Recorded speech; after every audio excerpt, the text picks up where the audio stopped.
Guys, and welcome to the channel. Today I'm going to show you how you can make your Xiaomi 13 Pro louder. So at the start, open the settings, not settings, open the Play Store, then look for the volume booster app. I'm always using this one, so just choose one of them, install it, and open. Decide that you want to get notification, I don't need to, and click no thank you 3 times or yes agree 3 times, you have to decide it by yourself, and close that window.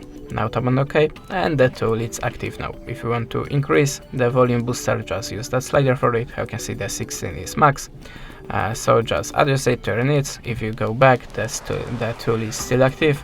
If you want to turn off this feature from the background apps, open the apps and click on it. Now tap on the stop service, click OK, and that's it. Thanks for the watching, leave us a subscribe or a comment, and goodbye.